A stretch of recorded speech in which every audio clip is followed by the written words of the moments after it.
I'm not signing that. Yeah, nah, I'm cool on that. What else? Marriage license, all in that 10 shit. No, I'm not years? doing that.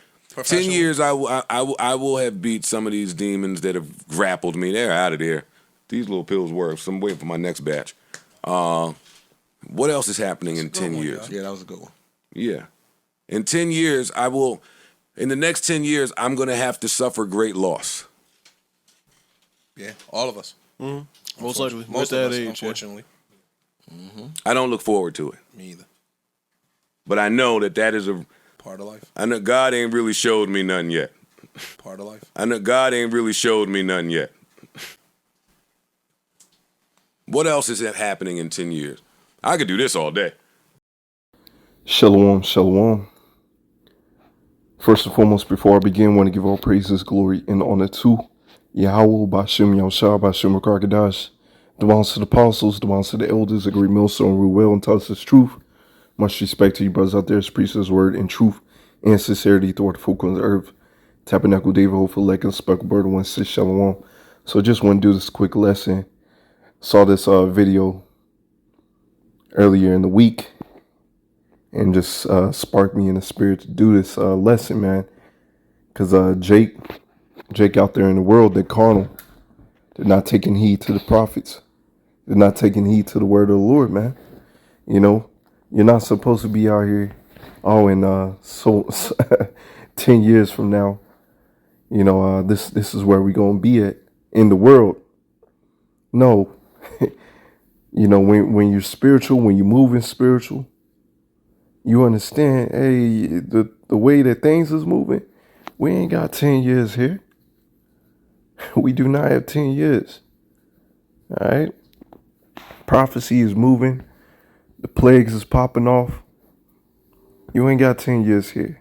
And for Joe Budden, you know, listen to him here and there, for him to say that the Lord hasn't shown him anything. Well, as the scriptures say, he that heareth you, heareth me. All right, talking about the prophets. You out there doing the work, you pushing His word. All right, hey, Lord willing, you those men. All right, if they hear you out there on the highways and byways, or doing your sit downs, that's the Lord speaking through you, man. So without further ado, I'm going to go ahead and get some scriptures. This is Romans 8 and verse 5. For they that are after the flesh do mind the things of the flesh, but they that are after the spirit, the things of the spirit. All right. Showing you a distinction, man. If you are the flesh, you're going to do things after the flesh. If you're the spirit, you're going to be moving in the spirit. You're going to know what time it is, man. You're going to know that the Lord is speaking. The Lord speaks through the mouth of His prophets. Okay? Once again, for you to say that the Lord hasn't shown you anything, well, you're not listening, man. All right? Your eyes are darkened. Your ears are closed from hearing the true word of the Lord, man. This is our verse 6. For to be carnally minded is death, but to be spiritually minded is life and peace. You see? Once again, another distinction, man. If you're moving through the spirit, you're going to have life and peace, man. Now, we know, as the scriptures say, that this is not a rest, man. If you pay attention, man, there's a lot of reasons why we got to get the heck up out of here, man. We got to get the heck up out of here. All right? The way that Esau, Edom, the so-called white man is moving, we got to get out of here. This man is pushing wickedness on a high level, trying to convert your people into being alphabet people. All right, contaminating the food, wanting for everybody to rent and not to own. We got to get the heck up out of here, man. All right, and eventually, he wants, which they move into that really quick. He wants the people to get that charisma, man. That's coming. So to be carnally minded is death. That is going to be your end. To be spiritually minded, hey, Lord willing, we those men, you're going to get that spiritual power. You're going to eat in the time of Jacob's trouble, you're going to be looking good, man. You're going to get that crown of glory, man. Let's get this right here. James 4 and verse 13. Go to now, ye that say, to the day or to tomorrow, will you go into such a city and continue there a year and buy and sell and get gain, where ye know not what shall be on the morrow? All right, you don't even know what's going to be on the morrow, man. If you're going to even be here tomorrow, man, or the Lord's going to send you up to the spiritual realm. All right. For what is your life? It is even a vapor that appeareth for a little time and that vanisheth away. So why is you planning to be here for 10 years? You know, I got these aspirations in the world. You know, that goes to show you, Jake. Jake is moving like Esau, a carnal man, when we're supposed to be spiritually minded and understand that this place, Babylon the Great, which is America, has a judgment coming to it. And those that have the eyes can see it. It's clear as day that this place is going down the drain, man. So many plagues and destruction happening right before your very eyes, man. All right. Let's see, verse 15. For that ye ought to say, if the Lord will, we shall live and do this or that. You see, that's why we say, Lord willing. All right. Yahweh Ratazah, Lord willing, we'll do this and we'll do that. Okay? Because you don't know what the Lord has planned for you. And the way that these Jakes is moving, hey, what the Lord has planned for them is death. This is Psalms 49 and 11. Their inward thought is that their houses shall continue forever, and the dwelling place of all generation. They call their lands after their own names. Now, this is the spirit of Esau Edom. This is what Esau Edom, the so-called white man, has done. Okay? And this is their spirit, showing that they thinking that their house is going to continue forever. How many times, you know, those that work in corporate, you might overhear, or Edom might come up to you and try to talk about their 401k, you know, what their plans are, or for retirement. No. You know, while the whole time that they're talking to you, you know, I can speak for myself. I'm like, hey, your retirement plan is you building up our kingdom, man. Yeah, hey, your kingdom is through, right? This kingdom ain't gonna be here forever. Right? This is the time of the Gentiles ruling. This is the time where the devil will be loose for a little season to rule over us, to punish us. And then, hey, we're going to get back on top. All right, so no, your house is not going to continue forever. And Jake is in that same mindset, thinking that this is going to be the Holy Roman Empire, where Jake was ruling the Roman Empire, man. Going into what Esau Edom would call the Dark Ages, right, where Jake was ruling. Nah, man, this place has a judgment. Matter of fact, to back that up, Job 14 and verse 5, seeing his days are determined, the number of his months are with thee. Thou hast appointed his bounds that he cannot pass. You see that? So the Lord has a set time, date, everything, man. Lord knows when this man's kingdom is up, and when Yahweh is going to send his son to ultimately bring down his kingdom, man. Right now, the Lord is sending his prophets to spiritually speaking into existence. All right.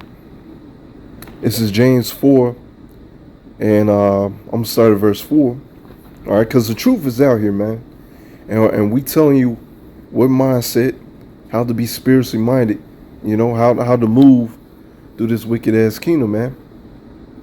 James 4 and verse 4, ye adulterers and adulterers, know ye not that the friendship of the world is enmity with power? Whosoever therefore will be a friend of the world is the enemy of Yahweh Shemel Shah. So if you're a friend of this world, you're joining hand in hand with Esau Edom, you're thinking that you're in the same mindset of Esau Edom, that this kingdom is going to last forever. Well, you're enmity, you're an enemy with Yahweh Shemel Shah. Hey, that's just plain and simple. Can't sugarcoat it. Okay? Because this place has a judgment for touching the apple of his eye, of the Lord's eye. All right? For pushing all this wickedness. All right, having these other nations drunk off of the wine of Babylon. Okay. Verse 7, submit yourselves, therefore, to power. Submit yourselves. And then the Lord will start talking to you. The Lord is talking to you now. If you pay attention, because he has his watchmen out there. Resist the devil and he will flee from you. Draw nigh to power and he will draw nigh to you. You see that? Are you truly drawing nigh to the Lord? One of the ways that you truly draw nigh to the Lord is by knowing his true name. All right? Cleanse your hands, ye sinners, and purify your heart, ye double-minded. Be afflicted and mourn, weep. Let your laughter be turned to mourning and your joy to heaviness. Humble yourselves in the sight of the Lord Yahweh Shem Shah, and he will lift you up. All right? These are the things that you're supposed to do, how you move in the spirit. All right? Because you got these jakes. They're in the house of laughter. They're in the house of feasting. All right? Instead of being in the house of mourning. This is the time to be in the house of mourning. All right? Because those that are in the house of mourning are eventually going to be in the house of laughter and feasting. All right? Because the roles is going to reverse very, very soon. All right? Because, hey, we all of us that's in this truth, we know that we deserve death, man. We know the Lord didn't have to send his son for us. Lord didn't have to give us his truth. We could have been out there still in Christianity, Islam, or whatever, not believing in the Lord altogether. We could have been out there doing that. But the Lord's been gracious unto us. And so we humble ourselves in the sight of the Lord. So eventually we will be lifted up. And that can be spiritual power, eating, feasting, getting that crown. All right. These are things to come. All right. Let's get about the watch. Get some few scriptures about the watchman, man. All right.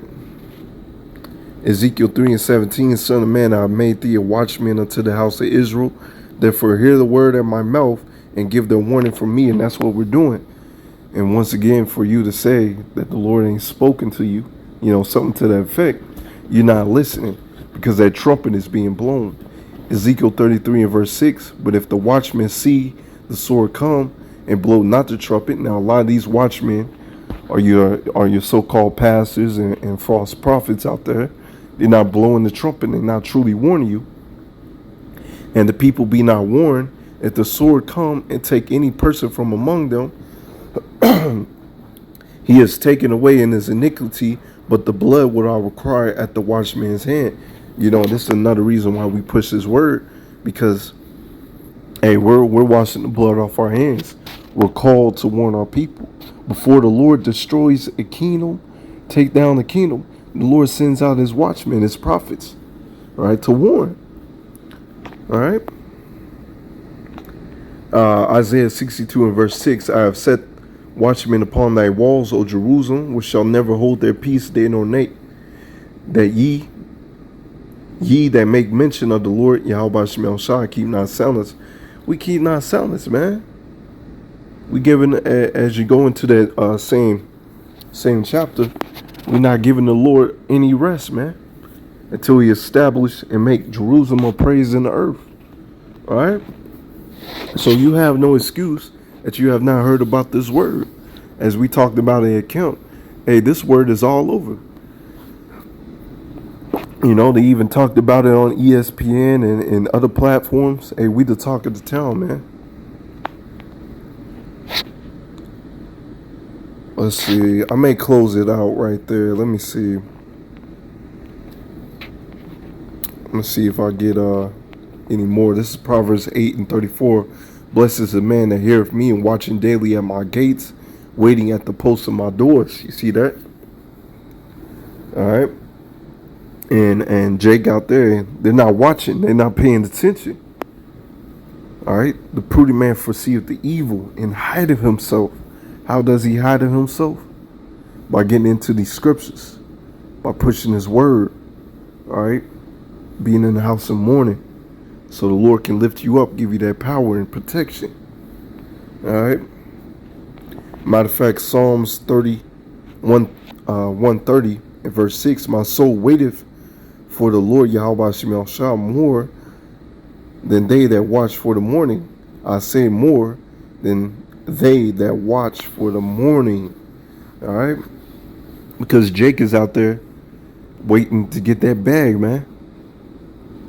Get that money. Get that feast. But we're waiting for the Lord so we can get the heck up out of here. It's so much wickedness out here. You got fentanyl, all right, putting fentanyl on car doors and napkins and money. We got to get out of here. People abducting people in broad daylight. This ain't life, Jake. Esau Edom moving for everybody to rent and not own, polluting the air, polluting the food. This ain't life, Jake. So we got to get the heck up out of here, man. But I'm gonna go ahead and close it right there. Lord, when it's edifying, I want to give all praises, glory, and honor to Yahweh Shem El Shah, Shem Karkadash, and the Wa Abba Shalom.